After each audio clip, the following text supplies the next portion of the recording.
പാവപ്പെട്ട ആൾക്കാരുടെ സ്വതക്ക എന്ന് പറഞ്ഞാല് പച്ചപ്പിള്ള സ്വതക്കായിരിക്കും, നനവുള്ള സ്വതക്കായിരിക്കും.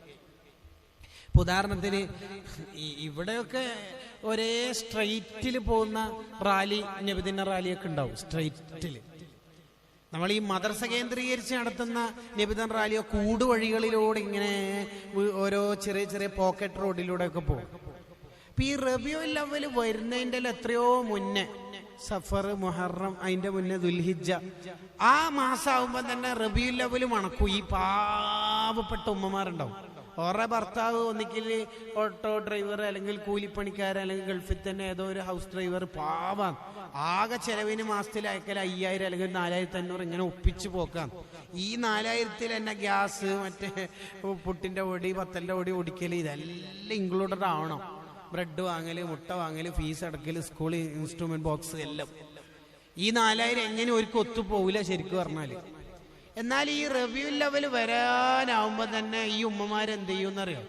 കടമായിരിക്കും, കുറെ പ്രയാസമായിരിക്കും, വീട്ടില് വിഷമങ്ങളായിരിക്കും ആ പാവങ്ങൾക്ക്. നമ്മൾ ഈ പഴയകാല ഉമ്മമാര്, ഇപ്പൊക്കെ സമ്പൽ സമൃദ്ധി വന്നോണ്ടല്ലേ ഈ ഉമ്മമാരുടെ ഒരു ഇപ്പോഴും ഉണ്ടട്ടെ ഇങ്ങനത്തെ പാവങ്ങളൊക്കെ. ഈ ഉമ്മമാര് ചെയ്യുന്ന ഒരു പരിപാടി എന്ന് പറഞ്ഞാല്, ഓർക്ക് മുത്തുനബീന്റെ മാസം എന്ന് പറഞ്ഞ അവരെ ജീവന്റെ ജീവനായിരിക്കും. മോനോട് പറയും, നീ ഒന്ന് ഇബ്രാഹിം ഖാന്റെ കടയിൽ പോയിട്ടൊരു ഭണ്ഡാരം വാങ്ങിയിട്ടാണ്, പൈസയോ അത് പെറ്റ എഴുതിക്കോ, 10 രൂപ 20 രൂപ, അല്ലെങ്കിൽ 10ന്റെ അല്ലെങ്കിൽ 20ന്റെ ബിൽ തന്നെ വായിക്കോന്ന് പറയും. ഒന്നും ഈ 20 കൊടുക്കാൻ തന്നെ പൈസ ഇല്ല. എങ്ങനെയാ പാവങ്ങളെടുത്തുണ്ടായാല്? എന്നിട്ട് ആ ഭണ്ഡാരം വാങ്ങിയിട്ട് ഒരാണിയൊക്കെ അടിച്ചു വെച്ച്, അതൊക്കെ വലിയ ചടങ്ങ് പോലെ വെക്കല്. ആ ഭണ്ഡാരൊക്കെ നമ്മീ 2000 ചീറിപ്പാന് കൊടുക്കുന്നൊന്നും ഓർക്ക് അറിയില്ല. ആ വെച്ചിട്ട് ആദ്യം ഇടും ഒരു 10 രൂപ. ആ 10 രൂപ ഇടുമ്പോ തന്നെ മക്കളെല്ലാം തല ഉന്നിട്ട്, എന്റെ മുത്തുനബീന്റെ ബർക്കത്തോട് ഈ പിഞ്ചു കിടാങ്ങളെല്ലാം നന്നാക്കി തരണേ, മറ്റേ കാണുന്നല്ലൊരു സാധനം വരാനുണ്ട്. അതിനൊന്നും വ്യാഖ്യാനം 1000 ഗ്രന്ഥം എഴുതിയാലും വരൂല. എങ്ങനെ വെച്ചിട്ട് അട ഇടും 10, 20. പിന്നെ മുട്ടന്റെ ബാക്കി, ബ്രെഡിന്റെ ബാക്കി കൊണ്ടുവന്ന 2 രൂപ കോയിന് ഒരു 5 രൂപ അത് ഇട്ട് വലിയ കാര്യമായിട്ട് അതൊക്കെ ഇടുക. 5 രൂപ, 20 രൂപ, എപ്പോ എനിക്ക് 50 രൂപ ഇട്ടിന്. അത് മഹാത്ഭുതമായിട്ട് ഓരോ മനസ്സിലുണ്ട്. 50 ഇട്ടിട്ടുണ്ട്, കുറെ ആയിട്ടുണ്ടാവും എന്നുള്ള മനസ്സിൽ. അങ്ങനെ ദുൽഹിജ്ജ കഴിഞ്ഞ്, മുഹറമായി, സഫറും കഴിഞ്ഞ്, റബീഉൽ അവ്വൽ 12-നാണ് റാലി. 10-ന് പൊളിക്കും. 10-ന് പൊളിക്കുമ്പോ ഇങ്ങനെ ഭയങ്കര സംഭവിച്ച മക്കളോടെല്ലാം പറയും, മറ്റന്നാളാണ് കേട്ടാ ഭണ്ഡാരം പൊളിക്കല്, മറ്റന്നാൾ പൊളിക്കല് കേട്ടാ. ഇൻഷാ അല്ലാഹ്. എല്ലാരും നല്ല റാത്തായി ഈ ഭണ്ഡാരം എടുത്തിട്ട് ആദ്യം 4 പിഞ്ചു കിടാങ്ങളുടെ തല ഇങ്ങനെ ഒയ്യും. ഇങ്ങനെ ഒഴിഞ്ഞിട്ട് പറയും, റസൂലുള്ളാഹിന്റെ ബർക്കത്തുണ്ട്, ഈ മക്കളെല്ലാം ഒന്ന് നന്നാക്കി തരണേയാണ്.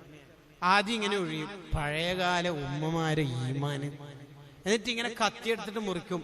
ആദ്യം എടുക്കും 10. മീൻ മണക്കുന്നുണ്ടാവും. ആ മത്തി മുറിക്കുമ്പോഴായിരിക്കും നീയത്താറ്റ വെച്ചിട്ടായിരിക്കും വെച്ചിട്ടുണ്ടാവുക. 20 രൂപ മുളക് പൊടി ഉണ്ടാവും, പാച്ചപ്പുള്ള 20 രൂപ മുളക് പൊടി ഉണ്ടാവും. അതില് വേറൊരു 10 50ന്റെ നോട്ടും, അത് മൈദപ്പൊടി ഉണ്ടാവും കുറച്ച്. എല്ലാം തട്ടി എല്ലാം ആക്കി എണ്ണാൻ തുടങ്ങും. കിട്ടിയത് എത്രയെന്നറിയാ? 380 രൂപ. അത്രയാവും സാധുക്കൾക്ക്. ആദ്യം 20 രൂപ ആ ഭണ്ഡാരത്തിന്റെ കടം വീട്ടി. 360. 140 അപ്പുറത്തെ മറിയത്താനോട് കടം വാങ്ങി. 400. ഒരു എക്ലെയറും ഒരു മിൽക്കി ബാറും. ജീവിതത്തിൽ ഇന്നേ വരെ ഈ യത്തീമക്കൾ ഇത് തിന്നിട്ടുണ്ടാവില്ല ചിലപ്പോ, അല്ലെങ്കിൽ ഈ പിഞ്ചു കിടാങ്ങൾ തിന്നിട്ടുണ്ടാവില്ല. അത് പാക്കറ്റ് ഒരു പേപ്പറിലൊക്കെ പോയിന്, വേറൊരു പേപ്പറിൽ ഒരു കയറെല്ലാം കെട്ടി തുടച്ചിട്ടെല്ലാം ആദ്യം തൊക്കു തല. ഇത് റസൂൽ മക്കളൊന്നും നന്നാക്കി തരണം. അങ്ങനെ റാലി പോകുന്ന സമയത്തായി ഉമ്മ എങ്ങനെ കരയുന്നുണ്ടാവും. എന്തിനാ കരയുന്ന ആർക്കും തിരിയുകയും ചെയ്യില്ല. നമ്മളെല്ലാം മദ്രസയിൽ പഠിക്കുമ്പോഴല്ലോ എന്തിനാ ഈ പാവങ്ങൾ കരയുന്നൊന്നും തിരിയൂല. അങ്ങനെ ഈ റാലി ഇങ്ങനെ പോകുന്ന സമയത്ത് ഘോഷയാത്രയിലെ വോളണ്ടിയേഴ്സ് ടീമിനെ കുട്ടികളെ ഇങ്ങനെ വിളിച്ചിട്ട്, മോനെ മതിലിന്റെ സൈഡിൽ ഈ 2 മിഠായി പാക്കറ്റ് വെക്കുമ്പോ റൗളയിന്ന് ഒരു ശരി വരും. അതെന്റെ പൊന്നാണ്, അതാണ് മഹബത്ത്. അത് ഇൻസ്റ്റഗ്രാമിലും ഫേസ്ബുക്കിലൊന്നും വരൂല. അതൊരു മഹബത്തായിരിക്കും. അങ്ങനെ പച്ചപ്പുള്ള മഹബത്ത് നമ്മുടെ ഖൽബിൽ നിന്നുണ്ടാവണം. കൊടുക്കണ സദഖ അത്രയും സൂപ്പർ ആയിരിക്കണോ? എന്തിനാ നമ്മൾ ആരെങ്കിലും ഒക്കെ കാണിക്കണത്? നമ്മൾ വരക്കുന്നതും പാടുന്നതും ചിന്തിക്കുന്നതും ഒക്കെ എന്തിനാ ഫേസ്ബുക്കിൽ വരേണ്ട ആവശ്യം? റൗളയിന്ന് കണ്ടാ പോരെ. അതാണ് നമ്മളിൽ നിന്നുണ്ടാവേണ്ട മഹബത്ത്. ആ മഹബത്ത് നബി സല്ലല്ലാഹു അലൈഹി വസല്ലം തങ്ങളോട് ഉണ്ടെങ്കിൽ അയാൾക്കുണ്ടാവുന്ന ഏറ്റവും വലിയ ക്വാളിറ്റിയാണ് നല്ല സ്വഭാവം. നല്ല സ്വഭാവം. അതുകൂടി പറഞ്ഞാൽ നിർത്താം. ഒരാളോടും വെറുപ്പില്ലാത്ത സ്വഭാവം. അങ്ങനെ ഒന്ന് ജീവിച്ചൂടെ നമുക്ക്? എല്ലാരോടും പുഞ്ചിരിച്ച് ലെറ്റ്സ് സ്മൈൽ, ഇറ്റ്സ് ചാരിറ്റി. അതല്ലേ സ്വതക്ക. എല്ലാരോടും ചിരിച്ചു, ഒരാളോടും വെറുപ്പില്ലാത്ത ജീവിതം. എന്തൊരു റാഹത്തുണ്ടാവും ആ ജീവിതത്തില്. ഹുനൈൻ എന്ന് പറയുന്ന സ്ഥലത്ത് പോരാട്ടം നടക്കുമ്പോ നബി സല്ലല്ലാഹു അലൈഹി വസല്ലം തങ്ങളുടെ അടുത്തോടുകൂടി ഒരു സഹാബി ഇങ്ങനെ സ്പീഡിൽ പോയി. ആ സഹാബി കുതിരന്റെ മേലെ ഇരുന്നിട്ട് സ്പീഡിൽ പോകുമ്പോ ആ സഹാബി ഇട്ടിരിക്കുന്ന ചെരുപ്പ് കുറച്ച് കട്ടി കൂടുതലാണ്, നീളവും കൂടുതലാണ്. 2-3 തവണ തങ്ങളുടെ കാലിന് പോയിട്ട് തട്ടി. തങ്ങൾക്ക് ഭയങ്കരമായിട്ട് വേദനയായി. തങ്ങൾ കയ്യിലുള്ള കുന്തം കൊണ്ട് ആ സാഹിബിന്റെ കാലിന് തട്ടിയിട്ട്, എന്റെ മോനെ ബിസ്മില്ലാഹി അഅ്ജഅതനി, നീ എന്നെ വേദനിപ്പിച്ചല്ലടാ, എന്റെ കാലിന് വിഷമല്ലോ. അപ്പോഴാണ് സാഹിബി പാവം നെട്ടണത്. ആ സാഹിബി അറിയില്ലായിരുന്നു. ആ സാഹിബി വല്ലാണ്ട് ഹൃദയം പൊട്ടിപ്പോയി. ഞാൻ എന്തിനാ എന്റെ നേതാവിനെ വിഷമിപ്പിച്ചത് എന്ന് ചിന്തിച്ചു. പിന്നെ ടെന്റിലേക്ക് പോയിട്ട് കരയാൻ തുടങ്ങി. ഭയങ്കര ടെൻഷൻ. എന്തിന്? ഞാൻ എന്റെ നേതാവിനെ വേദനിപ്പിച്ചില്ലേ. 2 പേടി. ഒന്ന്, തങ്ങളെ വേദനിപ്പിച്ചു. മറ്റൊന്ന്, എനിക്കെതിരെ വല്ല ആക്ഷനും ഇറങ്ങോ ഖുർആനിലെ ആയത്തിലൂടെ. രാത്രി എങ്ങനെയാ തള്ളി നീക്കിയത്. പിറ്റേന്ന് രാവിലെ തങ്ങൾ വിളിപ്പിച്ചു. അപ്പ സ്വഹാബിക്ക് തോന്നൂലേ എന്തെങ്കിലും ആക്ഷൻ വന്നു. റബ്ബേ, അവിടത്തേക്ക് എത്തിയിട്ട് തങ്ങൾ പറഞ്ഞ് കൊണ്ടുവാ മോനെ, മോന്റെ കാല് 2-3 തവണ തട്ടിയപ്പോ വേദനിച്ചുകൊണ്ട് ഞാനൊന്ന് കുന്തം കൊണ്ട് തട്ടിയതാ. വിഷമായടാ, വിഷമായ. അവിടെ അത് ഒരു 80 ഒട്ടകം എനിക്ക് എടുത്തു വെച്ചിട്ട് എനിക്ക് വിഷമെന്ന് വെച്ചിട്ട് എടുത്തു വന്നു. ഈ ലീഡർ അനുയായികളാ നമ്മള്. ഒരു ഫേസ്ബുക്ക് പോസ്റ്റിലും ഒരു വാട്സപ്പിലും ഒരു വിദ്വേഷം ഉണ്ടാക്കുന്ന ഒന്നുപോലും നമ്മളിൽ നിന്നുണ്ടാവരുത്.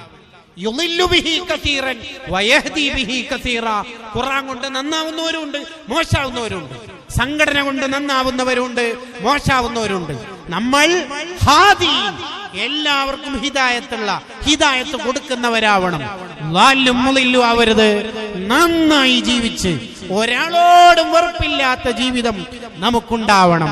അങ്ങനെ നമ്മൾ സജീവ സംഘടനാ പ്രവർത്തകരായാൽ, നിങ്ങൾ കണ്ടില്ലേ മലപ്പുറം ജില്ലയിലെ കരാത്തോട് എന്ന് പറയുന്ന സ്ഥലത്ത് നിന്ന് അബ്ദുള്ള കരാത്തോട് SSFന്റെ ഉണർത്തുജാഥക്കിടയിൽ മരണപ്പെട്ടപ്പോ കോടിക്കണക്കിന് തഹ്ലീലല്ലേ ആ കുട്ടിയുടെ ഖബറിലേക്ക് എത്തിയത്.